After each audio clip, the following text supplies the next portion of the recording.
Good morning, Flower. It is Friday, finally Friday, August 27th, 2021. This is Mr. Walker with your morning announcements. Let's go ahead and begin our announcements by standing for our pledge.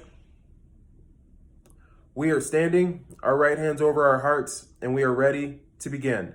I pledge allegiance to the flag of the United States of America and to the republic for which it stands, one nation, under God, indivisible, with liberty and justice for all.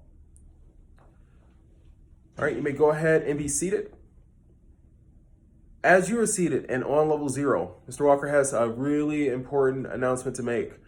I don't know if you've been keeping up with the news. If you have, great. If you haven't, I recommend that you sit down with your parents and really start paying attention to what's happening in the world around us.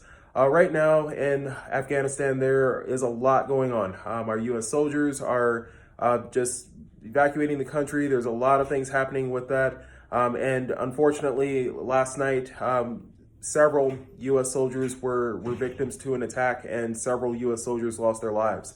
Now, you may have noticed outside this morning, and if you haven't noticed, that's okay. I need you to notice next time that our flag is at half staff. And what that means is that the flag was not raised to the very top of the pole. It was raised to the halfway point.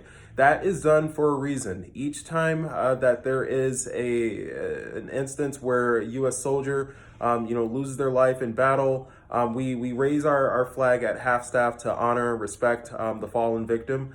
And so we want you to really pay attention to that as you're outside at recess today, as you're making a transition from maybe your class to music or art or to PE class. We want to make sure that you pay attention that right there on the grass turf area, the flag is raised half staff. We do that again to remember, recognize, and honor and pay respect to those who have lost their lives in battle. You may have noticed it on your way into school. I was driving down 35th Avenue and I noticed St. Mary's Food Bank had the flag raised half staff as well.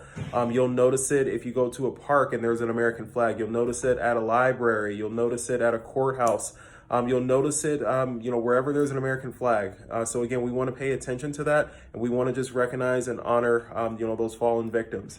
And right now, we're going to take about 10 seconds. We're going to take 10 seconds for you to just sit there in a moment of silence. And in that moment of silence, I just want you to think about those fallen soldiers. I want you to think about what our soldiers do for our country every single day for our country. So let's go ahead and take that 10 seconds of silence.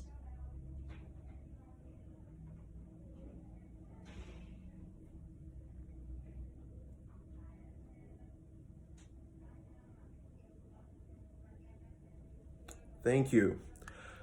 All right, so Mr. Walker has a few announcements to give. The first announcement is Dress Down Day. You may notice your teachers, wearing staff t-shirts every Friday. You may notice them wearing jeans every Friday. That is something only for teachers and staff. Every Friday is Dress Down Day for teachers and staff. Every other Friday, so every 2 Fridays, is your opportunity to pay $1 to dress down.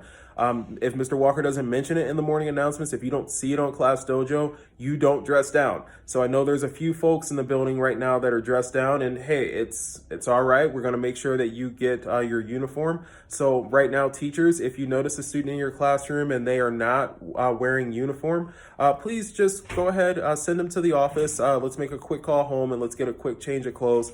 Again, I know it can get a little confusing because every Friday you see our teachers dressed down. Every Friday you see our teachers in jeans. Every Friday you see our teachers in t-shirts like this. But it is every other Friday for students. And again, if Mr. Walker doesn't announce it during the morning announcements, if you don't see it on Class Dojo, it is not a $1 dress down day. So teachers, please, when you are ready, go ahead and send those students down to the office to make that call home. All right, we had a lot of fun yesterday. There was so much going on campus, and off campus as well. We had our girls basketball team pick up their second victory of the season. Congratulations. 2-0 is a great way to start a season, and the way you've been doing it has been even more impressive. Last night's win was 44-7 over Pioneer Academy Panthers. So great job, ladies. We want to make sure that we carry that momentum into our next game on Tuesday. This is going to be an away game. It's going to be off campus. And so we're with you. Even if we aren't there physically, we're going to be there with you in spirit and energy. So let's go ahead and practice. Let's celebrate this win. But remember, we've got more games ahead of us. Also, Peter Piper Pizza last night, we raised thousands of dollars, and that couldn't have been possible without you. So thank you so much for coming out last night with your families and representing. It was so great to just eat with you all, have ice cream competitions with you all, play basketball with you all and other games. So thank you so much for coming out. Next week is parent-teacher conferences, so please remind your parents of that. From Tuesday, August 31st until Friday, September 3rd, we are going to have parent-teacher conferences. They'll start at 1 p.m., so that means every day we'll be getting out at by 1 p.m. So in a way, we're going to have 4 Wednesdays in a row. So please remind your parents of that and remind them that even though before care is still going on those 4 days, we will not have aftercare after school. So let's go ahead and do that. Let's also go ahead and make it a great day. The choice is always yours. Bye-bye.